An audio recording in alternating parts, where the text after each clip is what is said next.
Hey guys, it's Tiny Tom Logan back with another video for you. Bit of a subscriber video, kind of just a little bit of a chit chat, you know, kind of clear a few things up. First of all, was the TTL interim rig.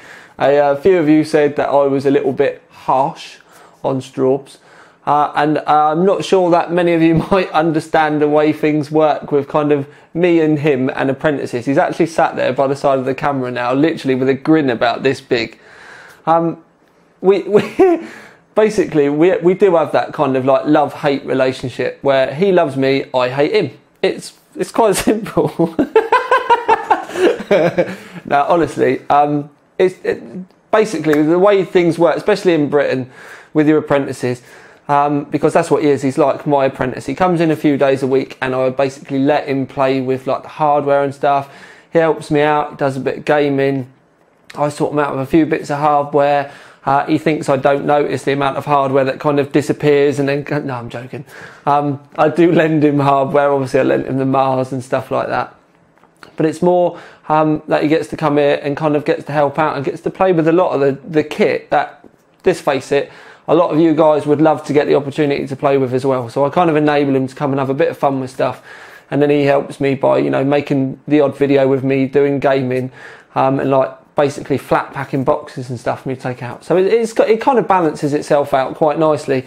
But you may think I was being a bit harsh on him, but that's just sometimes the way with apprentices and stuff like that it works. Once you've told someone 200 times to do something, on the 200th time that you tell them, sometimes it can wear a little bit thin. But it's just a bit of fun. It's not any kind of disrespect or anything like that.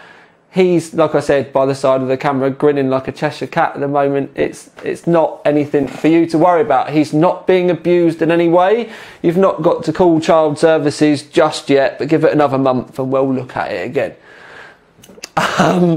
The other thing what I wanted to talk about was the recent Shinobi XL review. Now, I've got to admit, I was right from the very beginning. I was kind of, should I give it silver? Should I give it gold?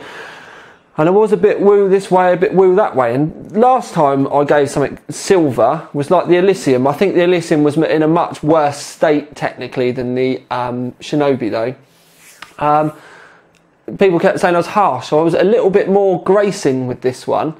But I wanted to point out that it did have some faults. Now, the problem is a lot of you have grasped on to those little things that I've picked up on, and they are only minor, but you've kind of forgotten the fact that it can still fit a 360 in the front and a 360 in the back. Yeah, all right, the airflow's a bit limited in the front, but you can still stick those radiators in. It's still got room for an XL80X.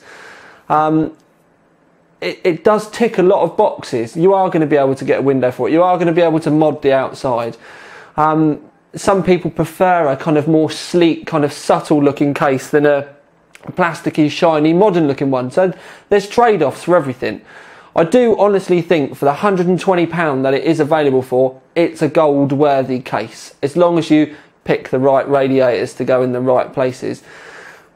But one of the things I was going to say was if they'd have fixed those areas, then and kept that price, it would have gone above a gold and it would have thoroughly deserved it.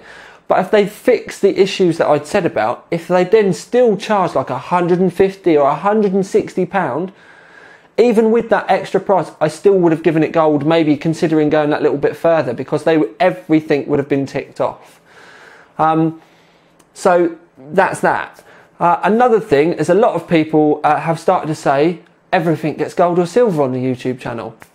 What you kind of need to understand is you need to go and look at the main Overclock 3D website, because we do a lot of products on there that obviously don't make the YouTube channel cut. And you'll see cases on there, don't get awarded, get bronze, get slated. There's a lot of varied stuff on there. There's stuff that I put on the channel, because my time is very limited. If I know something's not going to cut the mustard, like the NZXT H2 that I didn't like, we already know that shit hits the fan when I do stuff like that. So I tend to now shy away from it and do the better stuff. So what I do is I spend longer doing the better stuff, so that you guys, this is all going to be the stuff, let's face it, that you're going to want to buy. If you know something's not going to quite cut it, then you're not necessarily going to be looking at buying it. So I cover the stuff that we know is good, and I try and go into a lot of depth for you to explain the good and whatever kind of negative points there are on that. So when it does come to it's all gold or silver, that's because I'm purposely only videoing the gold or silver stuff. It's not the fact that everything I video gets a gold or silver, so it's irrelevant. It's just the fact that the stuff that doesn't make that grade either goes to another reviewer, or I don't video it in the first place. So hopefully you can kind of understand why, because I've got to try and spend my time wisely. I obviously can't review everything, otherwise you get the stuff where it was literally just me going, this is crap, that's crap, you know, that's not very good, la la la la la. And, you know, what would be the point in you sitting through a 45-minute case review of me just telling you it's shit and not to buy it? Now, that I know that might be handy for some of you. Oh, I might want to, you know, buy that because it was a bit cheaper or something like that. But like I said, I've just got to try and use my time slightly better. So let me just have a slurp, just in case you're wondering. It's apple and cinnamon today. It's a new one that we've been having, and I love it. That was a bit camp, wasn't it? Yeah, I loved it. So what we're going to do is me and my friend Sebastian. Anyway, so yeah, that's why we tend to keep the slightly better stuff on the YouTube channel, and also it makes good sense for the channel as well, because if it's stuff that we know you're going to be searching for, basically the stuff that's going to get hits and traffic and get picked up in the searches, that's obviously good, because we don't want to be putting stuff up that you're not necessarily going to want to watch. And it's just something that I've been trying to refine over the last kind of couple of years that I've been doing this, to try and make sure that you're getting the stuff that you want to see. Talking about stuff that you want to see, there is a fair bit of kit coming. Looking at my tea again. Yeah, there's some stuff coming. I am going to be doing some stuff pretty soon for the Overkill 3D, which is going to involve some. I don't know. Anyway, I'm playing around with my main rig at the moment. I've obviously just switched over to 2011, so I can try and get my video times down, and it has made a significant difference. I will admit that straight away. Going over to 2011 for an hour-long video before. For a 45-minute video before, I would have been looking easily about 100 minutes to render that 45-minute video. That 45-minute video, I'm roughly looking with my upload speed at about 40 minutes per gigabyte. My videos, when rendered, are about 1 gigabyte per 20 minutes. So an hour-long video is effectively, do you know what I mean, 3 lots of 40 minutes to upload roughly. So give you another kind of idea of the timescales that I'm having to put into stuff. But now where I'm rendering on 2011, I'm just shy of 1:1. So that 45-minute video took me about 50 minutes to render. Now, and like I said, so that then kind of like, you're looking at about an hour and a half then to upload that, which means kind of it's like a 3-hour job just to render and upload. That's without making the video or editing it, all that kind of stuff. One video can sometimes take a couple of days to be able to work through properly and do all the different footage of it and all that kind of stuff. So it can take a long time, which is why it makes me chuckle when some of you go, oh, he's rendered a video, it'll be live in 2 hours. And it's just like, well, sometimes no, because we also have to make pages for the website and all that kind of stuff. And it can get quite difficult. So yeah, there is a fair amount of work that goes in. Like I've got, at the moment, I'm trying to tick along where I've got the next 2 videos ready already, or I've got a couple of spares ready to go live. Like at this current moment in time, the STH10 is ready to go live. I've done that. All I need to do is write the page for the website. I've obviously just put those 2 Corsair and F12 videos up. They were ready for quite a while beforehand, and I kind of drop them in when I've got a bit of a gap. I was going to put a review live today, but I wanted to talk to you about the Shinobi and like the awards thing and all that kind of stuff. But we are going to be doing the Cosmos is got to come out again, the Cosmos 2, sorry, which we're going to be putting a Rampage 4 Extreme in with motherboard water blocks. two 7970s with water blocks, CPU water block as well, radiator in the roof, 1 or 2 radiators in the bottom depending on how I get on with it, and that's all going to be done with coolants parts as well. So we're going to be doing that soon. That's going to all tie in with Special Tech. You may have noticed that I've got a massive selection of radiators at the moment. That's because I've got like radiators here, so that when the case reviews and stuff come in, I've got stuff that I can just grab to show you in the cases. We may do a radiator kind of roundup at some point. It really depends on time and stuff. Another thing is, a lot of people have been asking me about like fans and stuff, and I think I've opened a kettle of fish that I didn't actually really want to get into. But I may take a look at the Scythe 850 RPM GTs and maybe some air penetrators as well. I have got the fans here because I'm quite a fan of the Scythes. They're not as quiet as the Noctuas, and I will say as well straight away that they don't actually perform as well either from the results that I've taken with the H100. The NFF12s are still better than the Scythe GTs. The Noctuas really are, as far as like performance and silence go, especially with the lower spin speed, they are actually bloody epic fans. Really, really good. That's why for that review that I did, I purposely chose those Noctuas because they were that good. But I will be using the Scythe 850 RPM GTs in the Cosmos rig that's coming up.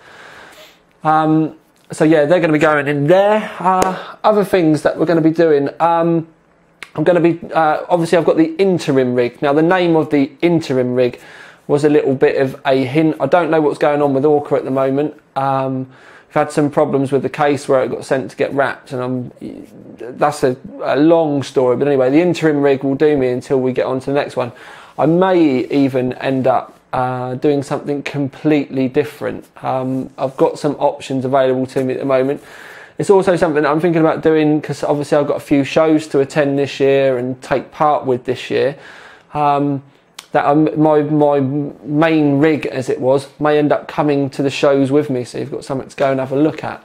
The Noctua fans again could end up going in there. I don't know whether I'll end up painting them or not yet, but I'm still trying to work out how I'm going to kind of how I'm going to play things, but we will see.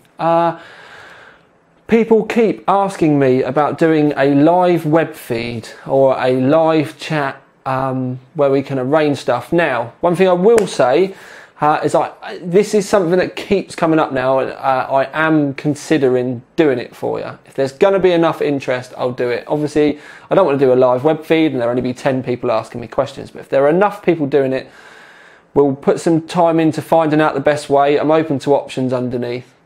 We'll work out a time and how we're going to do it, but the most important thing is for me to be able to get questions. So we almost need some kind of way to have a chat and stuff. So the questions will go in there, and then I'll talk to you obviously via webcam, and we'll do it like that. I've never done anything like that before. It would be very off the cuff. What I may end up doing is try to film it as well for YouTube. So we'll do the live web chat, film it, and then we can obviously upload the video as well, and then it'll be something that, you know, people can then still see the questions that you're asking, and it might be a question that will work for them. So I'm open to kind of a bit of chat and stuff about this, getting underneath, but the most important thing really is to go and have a look at the TTL Facebook page. One thing I will say there is people have started just posting their rigs up, loads of pointless questions. Please remember that it is my Facebook page, and at the moment it's open for people to be able to post their own threads, but it's getting to the point where I may have to stop you being able to do that, because I'll like post something so that we can have a chat about something. I'll go back to it a couple of hours later and then it's way down the page because people have just been spamming it with links. This really, especially with your rigs and specific questions and stuff, that is what the forums are for. The idea with that page is just so that we can have a bit of a chit chat between us, not necessarily for you to come and spam me questions. And another thing that really frustrates me is some of you will go on there and you'll say, what do I do about this? And I will tell you, that's what you do about that. And then you spend the next 10 messages telling me I'm wrong or like questioning what I've told you. And obviously my time is very limited. So it really is getting to the point with the Facebook page. We're on a bit of a teeter-totter at the moment, where if people don't kind of like rein it in, I'm going to have to cut it off so that you won't be able to post on there at all, and you'll only be able to reply to stuff that I put on there. And I don't want it to get like that, but it's just getting such a time sucker for me that it's what you need to remember is that and this is the basic what it comes down to at the end of the day. And I hate to make it sound like a business, but I have to think about my time, is I don't make any money out of Facebook. Everything that I put on Facebook, the advice that I give you, everything like that, is making me no money at all. On the forums, when you're scooting around the forums, there are banners. It's about money. And also another good thing about with the forums is people can see your questions. So they can get help from it and they can find your questions a lot easier. On Facebook, people are not going to trawl down through pages and pages of Facebook stuff looking to see if their question has been asked before. With a forum, it's much easier to track. And that's another thing, as I seem to be getting asked the same question time and time and time again on Facebook. So it's one of those things where the way our industry works and the advice that you're looking for and stuff like that, it's very, very difficult to try and transfer it onto Facebook all the time. So it's something that we may have to tweak in the not too distant future. And like I said, I don't want you to make it think that, you know, I'm not making any money, so I'm not going to give you advice. But I have to think about my time when it comes to these things. And it's a difficult thing to say, but if going to the forums is going to help someone, it means it can help someone afterwards as well without me having to write the same advice time and time again. And it's also helping promote the site and the stats of the site and everything like that. But Facebook, by me helping you on Facebook, will, you know, make a negative impact elsewhere. And let's face it, the forums is, you know, one of my main concerns. I sometimes am going to have to take that point of going, I'm really, really sorry, but I've got to go with that. And I didn't really want it to get this far, but the whole idea of the TTL Facebook page is just for us to have a bit of banter between ourselves. It's meant to be about more of like a friendly thing rather than you coming to me all the time asking for rig spec advice and stuff like that, because that's more of a work thing. So yeah, well, it's definitely something that I don't want it to sound bad. I'm just kind of thinking out loud, if that's, you know, to try and make it you understand a little bit better. Oh, that tea's lovely. Hang on a minute. I'll drink my tea. Yeah. Do you reckon they'll know? Probably not. You have to talk loud. I don't think I'm the one wearing the mic. I doubt they'll know. Oh, right, okay. You don't think you'll know? Oh, right. So, right, let's have a look at time. Yeah, that's long enough. So yeah, let me know what you thought of the interim rig. I'd also like your feedback on like the 400th video and the hard life being a reviewer, because again, that was just something I was just trying to put something a bit fun in. You need to remember, some people are saying I'm trying to make the channel a little bit too relaxed and stuff. It's my channel. I put up what I like, basically. The channel was originally, you know, made for me to have a laugh with, and basically like the whole mum thing, do you know what I mean? It was meant to be something for me. I don't really want the channel to become all anal and just about work and stuff like that. I need to have those kind of little outlets, and also lets you see that I'm still human and still have a laugh and stuff like that. And that's what the whole idea behind all of this is it's meant to be about us having a chat. Really relaxed, kind of you're sat there and, you know, I'm kind of anticipating your questions and stuff like that. I don't want it to just become about review, because it'll become boring for me, it'll become boring for you, and I won't want to make them, you won't want to watch them, and it'll end. So I still want to keep that fun aspect. For the people that don't like the 400th video or the funny videos, just watch the reviews. No one's forcing you to watch them. If it's not what you subscribe for, just don't watch that one. It's quite simple. I'm not holding a gun to your head yet. So yes, we will have some more stuff coming up. I'm currently trying to nestle in on the 2011 rig quite liking it as well. I've actually currently been playing around with one of the octa-core Xeons, although I have got a few. That's something that's going to be coming up as well. Could quite possibly be building a water-cooled Xeon rig in the Switch, because I'm amazingly, I've grown very, very fond of the Switch. Very, very fond of the Switch. To the point where that was one of the reasons why I was quite disappointed about the way things hadn't really been done properly with the NZXT, not the NZXT, the Shinobi. Although the Switch is far from perfect either, yeah, we're going to end up doing another review. But yeah, I may end up doing something with the Switch. It really depends, because in my head, what I want to do with the Switch will be quite a bit of work. It will also involve me doing a bit of painting this, you know, playing with that. So we'll just have to see. It really depends. If I do end up building something in the Switch, that will be the rig that ends up replacing the interim rig. So we'll see how it all pans out.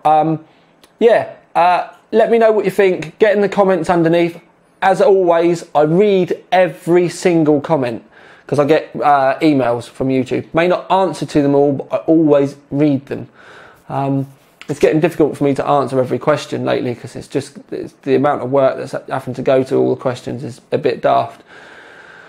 Oh, another thing, if your comment disappears on Facebook, then don't take offence. It's just because, like I said to you earlier on before, it's just getting a bit spammy on there now.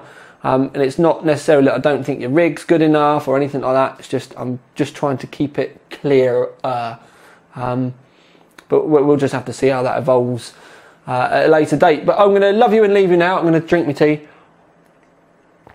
You can tell I've been recording for quite a while because it's actually, my tea's got cold. But yes, hopefully that's cleared some of that up for you all. I will make you another video very soon. We have got reviews coming up. I do need to do some first looks of Z77 boards because the pile is rapidly growing. Right, so yes, I did cut that off there because I went off on a bit of a tangent talking about stuff. I have got some Z77 boards for me to do a first look at. I have to go really careful what I can say with the NDAs because it is very specific. I'm not allowed to talk about this, I'm not allowed to show that, I'm not allowed to do this, not allowed to do that. One thing I will say is a lot of people kind of assume that we may have something to be beating. This is really difficult because the thing is basically one thing that you need to remember is Sandy Bridge E. I'm not talking about anything else, but we need to remember that Sandy Bridge E is the extreme end. So that's Sandy Bridge E 2011. Sandy Bridge 1155 sits in what they call their kind of mainstream area. And that kind of like the mainstreamy sidey kind of gamey side, that's where Sandy Bridge will stay. Don't read too much into that because I'm trying to kind of be very, very clear. Sandy Bridge Extreme is exactly that. It's the real kind of whacking end of the market for people that need loads of CPU grunt, like video rendering, 3D modelling, all that kind of stuff. Proper like hardcore stuff. That's going to stay there. Courier. So yes, but basically go and read up about Intel ticks and tocks because yeah, Sandy Bridge was the new architecture, and so you have like the new architecture and then you get what they do next, which is a die shrink. So that hopefully big step forward with Sandy Bridge. And then the stage on from that is when they make things smaller. Hopefully, I'm not breaking the NDA by saying that because I'm not talking about anything in particular. But you get that kind of architecture change. That's generally when the performance goes up through the roof, and then you get a die shrink. But with the die shrink, it makes more room on the processor. They can put other little bits and bobs on. It draws a bit less power, but then even with the lower power requirements, you can get problems because by making things smaller, there's less silicon on the gates and stuff. but this is all stuff that we'll have to cover at a later date. Because I'm just talking generally there. We could have been talking about like the difference between 1156 and then moving on to 1155 rather than, you know, what we're doing now. So I'm trying to give you a little bit of a hint there. And I don't know, I could end up getting myself into a lot of trouble, but we'll see. Hopefully that's not enough of an NDA break for me to end up getting the corporate buttfuck. So yeah, just go and have a read up on ticks and tocks. And then hopefully you should be able to make some fairly good assumptions. Other than that, can't say anything at the moment. But I think we probably had best leave it there. Because otherwise I will end up getting myself into just a whole shitstorm. So, I'm going to love you and leave you. My brain is so fried now because I've been trying to redo that last bit so many times. I haven't got a Scooby what I'm meant to say now. So, I will, like I said, I will love you and leave you. This is Tiny Tom Logan with another video for you.